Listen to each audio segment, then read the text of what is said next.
ખેડૂતો રવિ પાક પર ખૂબ જ આશાઓ રાખીને બેઠા છે। કમોસમી વરસાદ બાદ ખેડૂતોને થયેલા નુકસાનની ભરપાઈ તેઓ રવિ પાક પરથી કરવા માંગતા હતા, પરંતુ હાલ જે સ્થિતિ છે તે જોતા લાગી રહ્યું છે કે ખેડૂતોનો રવિ પાક પણ નિષ્ફળ જશે। રાધનપુરના પ્રેમનગર ગામના લોકો પોતાની વ્યથા ઠાલવી રહ્યા છે। રવિ સિઝનને 2 મહિના થવા આવ્યા છે, છતાં હજી સુધી પાક પાણીથી વંચિત છે, કારણ કે પ્રેમનગર ગામે પસાર થતી નર્મદાની માઇનોર કેનાલમાં હજી સુધી કોરી ધાકોર પડી છે। કેનાલમાં સમારકામ અને સફાઈ કામ થયું નથી। કેનાલ જર્જરિત જોવા મળી રહી છે, જેના કારણે કેનાલમાં પાણી છોડવામાં આવ્યું નથી અને પાકને પાણી મળ્યું નથી, જેથી ખેડૂતો કેનાલની સાફ સફાઈ કરાવી પાણી છોડવામાં આવે તેવી માંગ કરી રહ્યા છે।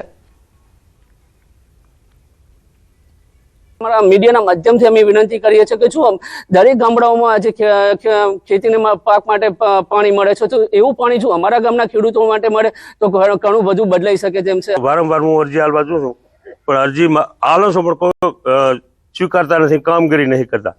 અત્યારે તમારા સમક્ષ સામે નજરે તમે જોવો છો, મારા ભાઈના એરંડા તમાકુ બધું બળેર્યું, બરાબર। પાણી વગર કરે તો કરે શું? પાણી તો જોશે ને મારે। પાણી નહીં આવે તો આખી સિઝન ફેલવાની છે અમારી। 500 ઉપર છે અને ખેડૂતો બધા ઘણા છે, બધા કેનાલ માથે છે બધે, ને કે આ પાણી છે ખારા મોટા, અમારે પાણી આવતું જ નથી। અમારે 3 જણામાં પાણી આ ચાલુ કરવું પડે। અરે પાક નું અત્યારે પાક આખો લખીને હુકી દે રહ્યો અને ભાઈ પડે રહ્યો અત્યારે હાલની તારીખ ઘઉં ને હું બધું। અમારી માંગ એવી છે કે પાણી છોડો જલ્દી, તો અમારે જે પિત્ત ભાઈ વરસાદમાં બધું બગડી ગયું છે। ચોમાસામાં થોડોક રસ છે કે 25 રૂપિયા કમાઓ તો એ 25 રૂપિયા મળે એવું નથી, પાણી લેટ થાય ઘણું।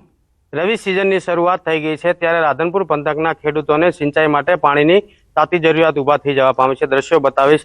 જે દ્રશ્યો બતાવવામાં આવે છે તે પ્રેમનગર ગામમાંથી પસાર થતી નર્મદાની માઇનોર કેનાલના છે। કેનાલના દ્રશ્યોમાં સ્પષ્ટપણે દેખાય છે કે કેનાલની હાલત કઈ દિશામાં જોવા મળે છે, એટલે કે કેનાલ બિસ્માર જોવા મળી રહી છે, ના તો કેનાલની સફાઈ થઈ છે। એટલે કે આ વિસ્તારના લગભગ 500 થી વધુ ખેડૂતો અને લગભગ 800 વીઘા જેટલી જમીનમાં આ કેનાલ થકી પિયત માટે પાણી મળે છે, પરંતુ ખેડૂતોનું કહેવું છે કે શિયાળાના 2 મહિના વીતી ગયા, એક બાજુ વિવિધ પાકોનું વાવેતર કરી દીધું છે, પરંતુ કેનાલમાં સમયસર પાણી ન મૂકવાના આવવાના કારણે જે વાવેતર કરેલા પાકો હતા, જેમાં તમાકુ, ચણા, રાયડો, એરંડા સહિત જે પાકો વાવેતર કર્યા હતા, ઘણી આશાઓ સાથે ઘણા ખર્ચાઓ કરીને, પરંતુ તે તમામ પાકો હાલ કેનાલમાં પાણી ના આવવાના કારણે સુકાઈ રહ્યા છે। એટલે ખેડૂતોનું કહેવું છે કે એક બાજુ ચોમાસાનો માર હતો, બીજી બાજુ રવિ સિઝનની ઘણી આશાઓ હતી, પરંતુ નર્મદા વિભાગના અધિકારીઓની બેદરકારીને કારણે હાલ ખેડૂતોની ફરી એ જ દશા જોવા મળી રહી છે કે એક બાજુ પાકનો વાવેતર તો થઈ ગયો છે, પરંતુ પાણી ના આવવાના કારણે ખેડૂતોએ વાવેતર કરેલા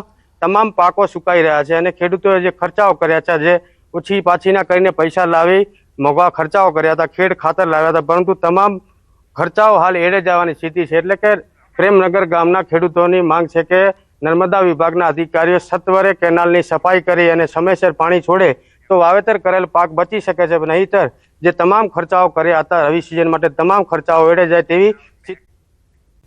છોટાઉદેપુર જિલ્લાના પાવીજેતપુર તાલુકાના રતનપુર ખાતે ગેરકાયદેસર રેતી ખનન મુદ્દે ભારે વિવાદ સર્જાયો છે।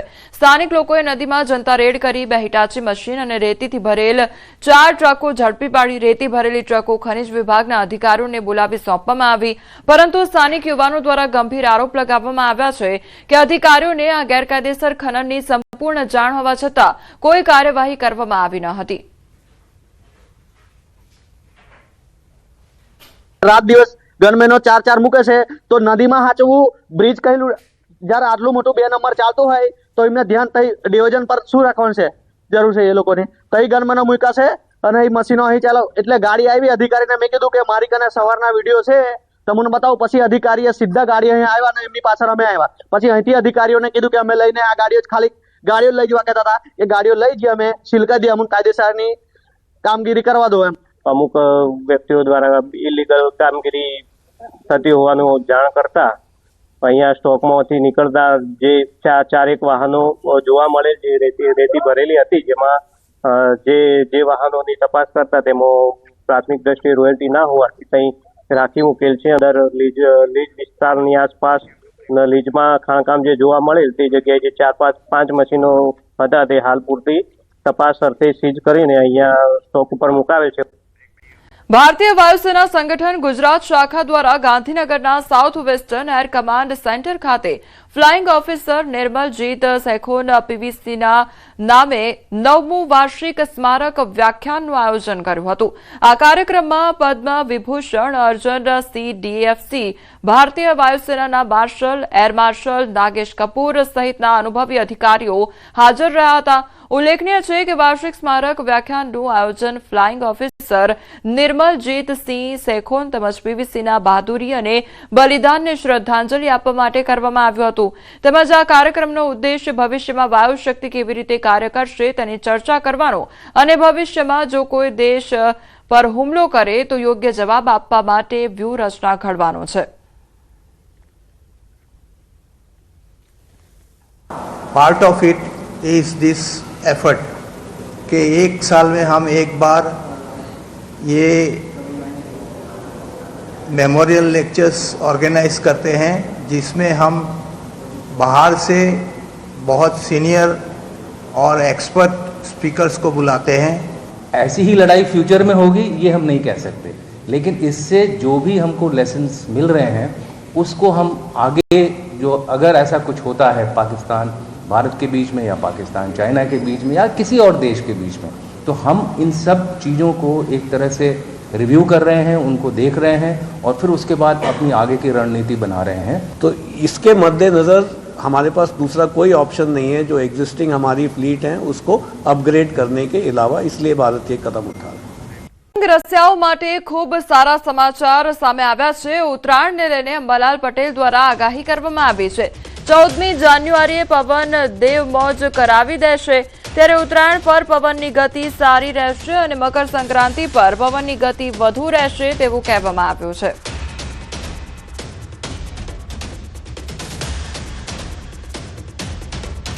લગભગ ઉત્તરાયણ ઉપર પવનની ગતિ પણ ક્યાંક વધુ અને કંઈક અંશે સારી રહેવાની શક્યતા રહેશે, પરંતુ લગભગ આ વખતે જાન્યુઆરીમાં જ ઠંડો રહેવાની શક્યતા વધારે રહેશે। અમદાવાદમાં સૌથી વધુ વાહનોથી ધમધમતો SG highway iconic dust free road બની રહ્યો છે। વૈષ્ણોદેવી સર્કલથી સરખેજ ઉજાલા સર્કલ સુધી આઇકોનિક ડસ્ટ ફ્રી રોડ તૈયાર કરવામાં આવશે। આ પ્રોજેક્ટ અંતર્ગત પ્રથમ તબક્કામાં પકવાનથી ઇસ્કોન 4 રસ્તા સુધી ડેવલપમેન્ટ પૂર્ણ કરાયું છે, જે ડિસેમ્બરના અંત સુધીમાં લોકો માટે ખુલ્લો મૂકવામાં આવશે।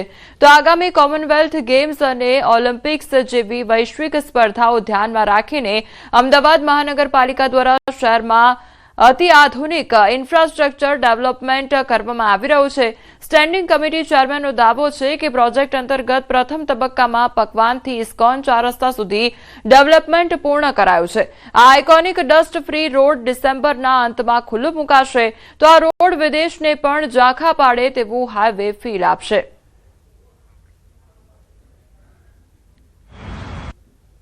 વૈષ્ણોદેવીથી શરૂ કરી ઉજાલા સુધી એનો જે પહેલો ફેઝ છે ડસ્ટ ફ્રી પકવાન સર્કલથી શરૂ કરી ઇસ્કોન મંદિર સુધીનો આપણે વાત કરીએ કે હાલ પૂર્ણતાના આધારે છે।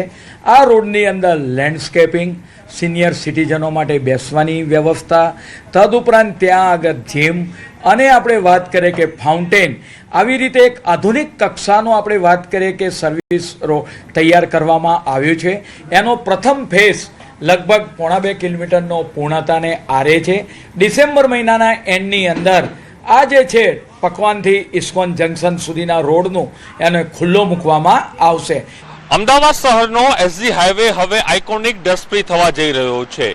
અમદાવાદ મહાનગરપાલિકા દ્વારા એક પાયલોટ પ્રોજેક્ટ હાથ ધરાયો છે, જેની અંદર પકવાન 4 રસ્તાથી ઇસ્કોન 4 રસ્તા સુધી જે આખો જે રોડ છે તેને અલગ અલગ ગ્રીનહરી એટલે ગાર્ડન સ્લેબ સાથે બનાવવામાં આવ્યો છે। તેમાં અલગ અલગ ગજીબો છે, બેસવા માટે, મોર્નિંગ વોકરો માટે વોક કરી શકાય તે પ્રકારની આખી વ્યવસ્થા કરવામાં આવી છે। મહત્વપૂર્ણ એ છે કે જ્યારે અમદાવાદ શહેર કોમનવેલ્થ ગેમ્સ માટે યજમાન બની રહ્યું, ઓલિમ્પિક્સ માટે તૈયારીઓ કરી રહી છે, ત્યારે અમદાવાદનું ઇન્ફ્રાસ્ટ્રક્ચર આધુનિક કક્ષાથી વધુ જઈ રહ્યું છે, ત્યારે તેને વધુ સુઘડ કરવા માટે, વધુ સારું કરવા માટે અમદાવાદ મહાનગરપાલિકા દ્વારા એક આ પાયલોટ પ્રોજેક્ટ હાથ ધરાયો છે। કારણ કે નાયબ મુખ્યમંત્રી હર્ષ સંઘવીએ પણ કહ્યું હતું કે એસજી હાઈવે જે છે તેને ડસ્ટ ફ્રી કરાશે, ત્યારે ચોક્કસ એ માની શકાય કે જે વૈષ્ણોદેવી સર્કલથી લઈને સરખેજ ઉજાલા સુધીનો જે મેન એસજી હાઈવે છે, જે ટ્રાફિકથી ધમધમતો હોય છે, તેને ડસ્ટ ફ્રી કરવાની જાહેરાત કરાઈ છે. ત્યારે તેના પ્રથમ તબક્કાના પાયલોટ પ્રોજેક્ટ અંતર્ગત પકવાન 4 રસ્તાથી ઇસ્કોન 4 રસ્તા સુધીનો જે રોડ છે તેને ડસ્ટ ફ્રી હાલ કરવામાં આવી રહ્યો છે અને તેને ડિસેમ્બરના અંત સુધીમાં તેને ખુલ્લો પણ મૂકવામાં આવશે. અને સાથે જ કહી શકાય કે એક અલગ જ યુનિક આખો રોડ છે તે બનાવવામાં આવ્યો છે. ખાસ કરીને જે રોડ છે તેની જે સર્વિસ રોડ હતા બંને બાજુ, તેની અંદર તે જે લેન્ડ હતું તેનો ઉપયોગ કરવામાં આવ્યો છે. ત્યાં ગાર્ડન છે, ગજીબો છે, બેસવા માટેની વ્યવસ્થા છે, મોર્નિંગ વોક કરવા માટેની વ્યવસ્થા છે, અલાયદી ઊભી વ્યવસ્થા કરવામાં આવી છે. તેથી ચોક્કસ એ કહી શકાય કે હવે અમદાવાદ શહેરનું ઇન્ફ્રાસ્ટ્રક્ચર છે તે વિશ્વ કક્ષાનું બની રહ્યું છે. અને જે કહી શકાય કે કોમનવેલ્થ ગેમ્સના યજમાની મળી છે ત્યારબાદ નગરપાલિકા એક પછી એક મોટા નિર્ણયો છે તે હાલ અહીં લઈ રહ્યું છે. અને પ્રથમ તબક્કાનો આ પ્રોજેક્ટ છે. હજુ પણ એસજી હાઈવેનો જે મુખ્ય જે વૈષ્ણોદેવી સર્કલથી લઈને ઉજાલા સર્કલ સુધી આ પ્રોજેક્ટ છે આવનારા સમયમાં તેને અમલ કરવામાં આવશે. પ્રણવ પટેલનો અહેવાલ, ન્યૂઝ 18.